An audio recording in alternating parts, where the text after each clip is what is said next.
The chamber lights dimmed as the escort guards pushed the human forward into the hall. His name was Mark, a simple engineer from a frontier outpost who never imagined standing in a palace carved from shimmering crystal. Every step he took echoed like a warning through the silent court. He had been told he was a tribute, an offering to a ruler whose presence could command storms. Mark did not understand why the alien empire wanted a human, but the soldiers never explained. Ahead of him, the throne rose like a monument. Towering columns spiraled upward, pulsing with faint blue energy. The queen stood before the throne, tall and imposing, her armor sculpted like living metal. Her eyes glowed with an amber radiance that held both judgment and curiosity.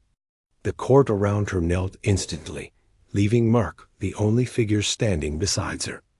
The queen studied him with an expression he could not decipher. When she finally spoke, her voice carried through the hall like a wave. She whispered, "A human. Unbelievable."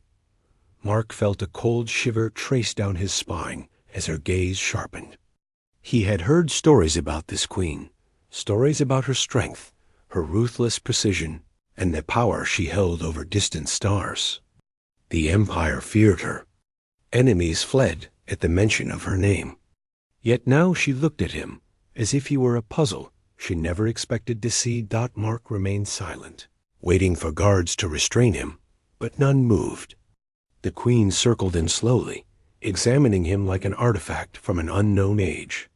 Her steps were soundless, her armor gliding with her movements as if it were part of her skin. She paused in front of him, close enough that he could see faint scars etched across her armor. They looked old, signs of battles fought across worlds he would never know. She raised her hand toward him. Mark tensed, expecting a strike, but instead she brushed a strand of dust from his shoulder. The court gasped softly. The queen did not offer casual gestures. That was something every subject understood. Yet she acted as though she were trying to understand something deeper than the surface of his appearance. Her eyes narrowed again, not with anger, but with interest. "You stand differently than the others," she said. "Why do you not bow?" Mark swallowed, aware of the hundreds of eyes watching him. He answered with honesty, "I was not told to bow. I was told to stand here." The queen lifted her chin, studying him more closely. His reply seemed to amuse her. "A bold voice for a tribute," she said. Few would answer so plainly. Mark wanted to defend himself, but he held his tongue. Instead, he focused on the structure around him to keep calm. The hall's architecture was unlike anything human hands could build, the walls layered with shifting patterns that resembled star maps. The air smelled faintly of metallic incense. It felt ancient and new at the same time, like a place where history and power intertwined. The queen dismissed the guards with a gesture. They withdrew in perfect silence. Mark looked around, confused. That was not typical. Tributes were usually presented with elaborate ceremony, judged, then assigned. Instead, the queen kept him there, alone with her. She stepped closer again.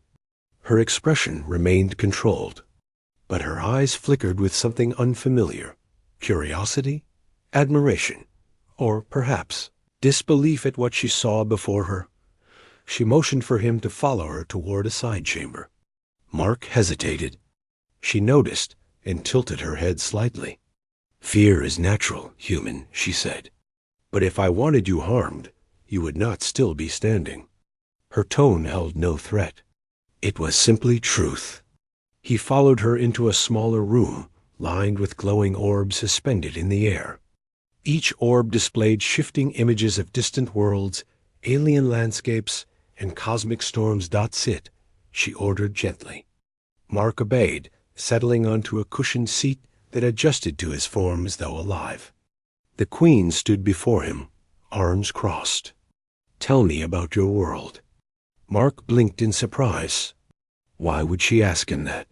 He explained what he knew, describing humanity's scattered colonies, their struggles, their small victories. and the way humans adapted quickly to every challenge.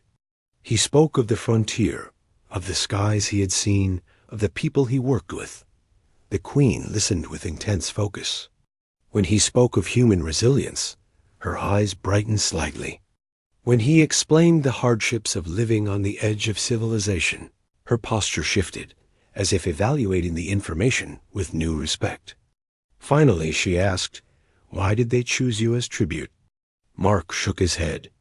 "I do not know. I worked as an engineer. I am not a warrior. I am not special. The Queen leaned closer. You think strength comes only through battle. Humans misunderstand much. Mark watched her carefully. If not strength, then why am I here? The Queen looked at him for a moment before answering. My empire has faced humans only in war. Reports of your species spoke of stubbornness, defiance, and hope that borders on madness. I wanted to see one without armor or weapon. I wanted to see what kind of being rises from a smaller world, yet stands tall among giants. Her words left Mark speechless. She walked around him again, observing his expression. You do not realize your own worth, she said. That makes you dangerous. Not because you threaten our empire, but because you do not understand the impact you carry. Mark frowned slightly. I am one person. What impact could I possibly have? The Queen stopped directly in front of him. You stand before a ruler who has crushed rebellions, conquered systems, and commanded fleets beyond your imagination, she said. Yet you speak to me as though I am simply another voice in the room. You do not tremble. You do not grovel. That is not weakness. That is the mark of a species that refuses to break. Mark tried to process her words. He had not intended to show bravery. He was simply overwhelmed. The Queen seemed to consider something silently. After a long moment, she spoke again. You were offered as tribute. By tradition, I should assign your fate. You could serve in the palace. You could be studied. You could be sent to distant mines. Those are the usual paths. Mark felt the weight of those words pressing on him. But then she continued, However, I choose none of these. The court will see you as under my protection. You will remain near me, not as a servant, not as a prize, but as a representative of your kind. Mark stared at her, stunned. Why me? Because you look at me without fear, she said. Because you question without disrespect. Because you stand as though you expect dignity, even when none is offered. That makes you valuable.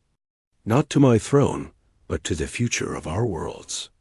Mark looked down at his hands, unsure of what to say. He never sought power or influence. Yet now he stood at the center of an empire's attention. The Queen stepped closer again, until she stood only a breath away. Do not misunderstand, she said. My interest is not sentimental. It is strategic. But strategy does not erase truth. You are different. Mark nodded slowly. I will do what I can. The Queen gave a faint smile, subtle but unmistakably genuine. Good. I will see to your quarters. We will speak again tomorrow. Days passed in a blur as Mark adjusted to life in the palace. He learned the customs of the court, the structure of the empire, and the expectations placed upon him.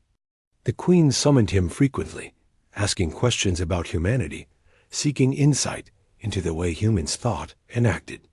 He answered as best he could, and each answer revealed more about the differences and similarities between their species. The court began, whispering about him. Some called him a curiosity. Others saw him as a threat. But the Queen never wavered. She kept him near, including him in discussions with commanders, advisors, and strategists. Mark learned more about the empire than any human before him. He also learned about the Queen herself, about her battles, her losses, and the weight she carried on her shoulders each day. One evening, she invited him to the observation chamber. The room overlooked the capital city, its towers glowing like stars against the dark horizon. The queen stood with her hands behind her back. "This world was dying when I inherited it," she said. "Now it thrives. Yet I know the future is uncertain." Mark joined her at the window. "Why tell me this?" The queen turned her amber gaze on him again. "Because you are the first human who has seen this empire not as an enemy, but as a place that could change. Because your honesty forces me to reconsider old views. And because, for reasons I cannot fully explain, your presence calms this hall."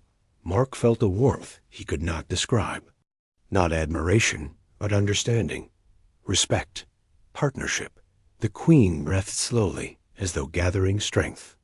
"When they brought you to me, I expected weakness. Instead, I found resilience.